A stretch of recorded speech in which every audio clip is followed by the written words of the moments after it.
be making of a 23-8 type run with Jimmy Butler from last year.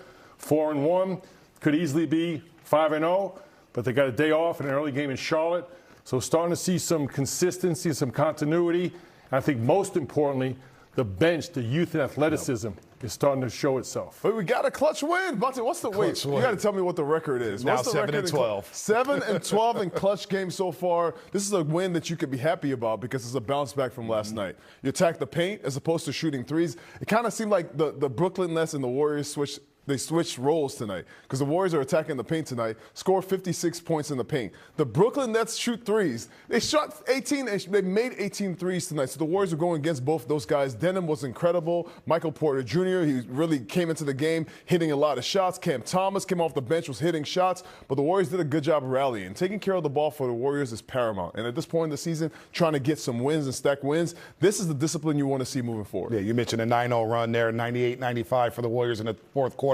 You mentioned those plays by Pods, Melton, and, of course, Will Richard feeding TJD. And then a later run here in crunch time. Again, the Nets kept charging back. This is a nice little scrappy team. 107-103. Nets on an 8-0 run. He likes these runs. And Steph Curry shut down the run with that and one right there. Points at Aisha. And Cannon Curry sitting courtside there at Barclays Center. Ooh, man. How many of those did he have tonight, Bunty? He had a few of those 4 tonight. or 5? He had a few of those tonight. But Yegor. He can play.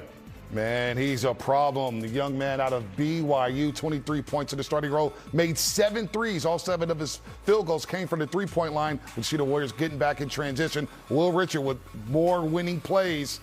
He's coming along here, the rookie out of Florida. This is why nice you have dunk. young legs, Bonte. On a back-to-back, you're able to make those plays in crunch time. That's really important. Think about that crunch time tape, though. You broke it down in our pregame show, Fezzi. Taking care of the basketball, making sure you get a shot on goal, and making sure you stay stabilized defensively, not letting anybody blow by you, contesting shots there.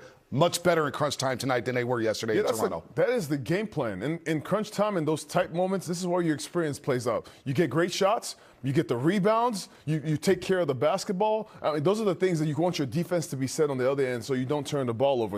All those things the Warriors did tonight. And I love the fact that the Warriors leaned on their bench. You got Guy Santos coming in the game in the second half, Buddy Hield playing some crucial minutes, Will Richard, D'Anthony Melton being the guy who controls the ball and takes care of the basketball, breaking the presses. The bench played a huge role tonight, and I got to give a special shout out to Pat Spencer and TJD. First half, they brought a lot of energy. This is what you want. You want a full total win. You know, I thought they just had better spacing, getting in their spots quicker, much better organization. And I thought, you know, they didn't double Steph as much in the backcourt. And when they came in the front court, they weren't bringing the screen up. They could see the defense coming. Steph got rid of the basketball, much better spacing, and I think they really strung that defense out. They learned from yesterday's mistakes. Yeah, again, 4 players come off that bench for the Golden State Warriors and score in double figures, and then you get Stephen Curry. He loves Barclays Center. Boy. He's now 9-3 inside that building, all right? 30 points a game, shooting 50% from the floor, 43 from the three-point line, 5 rebounds a game. I mean, it's home away from home for Stephen Curry. But as Bully mentioned earlier today, Fezzi, every arena is his home. He lights it up everywhere. It's kind of his career numbers. Exactly. And he got going 17 of his 27 in the second half. Got out to a slow start. He went back to the locker room in the first half. Weren't sure if there was something up with him injury-wise, but he comes back in the second half and scores 17. Really impressive performance. This guy played 41 minutes last night in an overtime loss. And I thought initially when we heard Steph, Draymond, and Jimmy Butler were playing today, that shouted desperation win. We've got to correct this mistake. We've got to get this bad taste out of our mouth and get this W after giving away last night's game. And a lot of buckets. Steph Curry continues to move up the ladder, hitting right now, but past Kevin Garnett, Bonte? 21st all-time in the NBA when it comes to scoring there, surpassing Kevin Garnett. I mean, impressive. It's not just that he's getting these buckets. It's the way he's doing it. It's the way he's carrying his team, leading by example. Obviously, on the back-to-back, you usually sit your more experienced guys. And Steph Curry coming out showing that this is a game that's very needed to correct this road trip, to make sure to get back on the right track, taking care of the basketball. He did a great job drawing 2 defenders. You're always going to have 2, maybe 3 defenders on Steph Curry at all times, because if you have one guy on him, it's definitely it's an absolute bucket every time. So Steph did a great job drawing 2 defenders, giving the ball to Jimmy Butler, to Gary Payton, or Draymond, anybody who was in the pick or roll with him, and those guys made great plays. This is how the offense works, and it only starts with Steph Curry. Yeah, and Steph's career is defined by his ability, probably the best of all time, to play with the basketball and also without the basketball. That's what sets him apart. His efficiency numbers, obviously. So as he climbs up this ladder, he keeps passing legend after legend. But no one has done it the way Steph Curry's done it. He stands alone in that regard. And Fezzi mentioned it, but I thought tonight, Trace Jackson-Davis, he wound up getting over 20 minutes after last night, getting dominated on the offensive glass. Just his physical presence, being around the basket to protect the rim, but he's big enough to carve out space. And the Warriors shoot 50%, so it was not as many rebounds, but I thought his presence alone was huge tonight. And he also, without Quentin Post and Al Horford. The other thing, too, last night, Melton sat because we're back-to-back. I thought Melton's ability to contain the dribble. Now, the Nets made 18 threes, but not as many blow-bys, I thought, in general. So I thought they did a good job.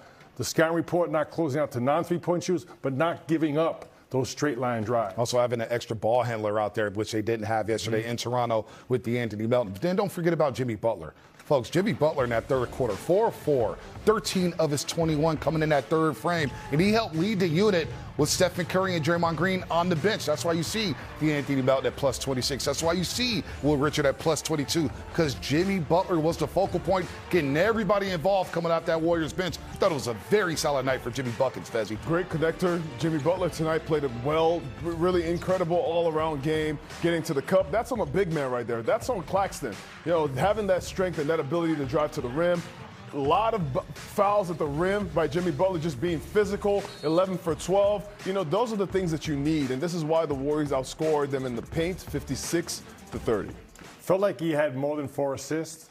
I thought he just read the game beautifully because the Nets, their starting lineup is actually the perfect defensive alignment for a Jimmy Butler-type player because, you know, opposing teams want to play big and play him single coverage. So with Michael Porter Jr., with Claxton, with Noah Clowney, they're all 6'10", 6'11", can guard him one-on-one. But I thought Jimmy read the game really beautifully. And with Jimmy, the biggest impact he has is when Steph's on the bench. He can run that second unit, make sure they get a shot.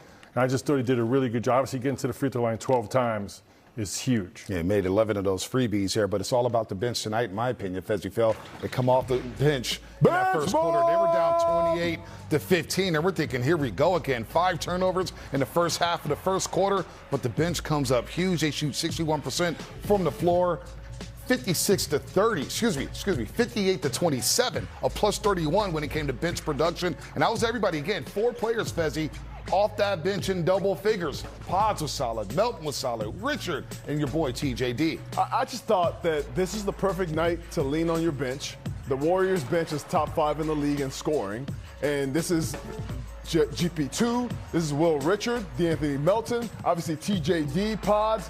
All these guys are capable of taking care of the basketball. All these guys are capable of moving the ball. And I thought they did a great job of just making quick decisions. Playing with Jimmy Butler, playing with Steph, it didn't matter. They just continued to put pressure on the rim. And I love the fact that Pat Spencer came in the game after not playing for a couple of games and really made his impact felt. This team is really deep. And they missed just that guy. DeAnthony Melton came in tonight, and he was that guy. He's a connector for this team. And, you know, having a ball handler just coming off the bench like that, mature veteran that can make shots, can pressure the basketball, make great decisions, that just brought everything together. I thought the bench played a great game tonight. I agree with you, Bonta. I think tonight was all about the bench because they got down 13 points. You think if the first quarter ends and you're down 10 or 12, that's a tough climb because Steph's coming out of the game in the second quarter. All of a sudden, you're in trouble there.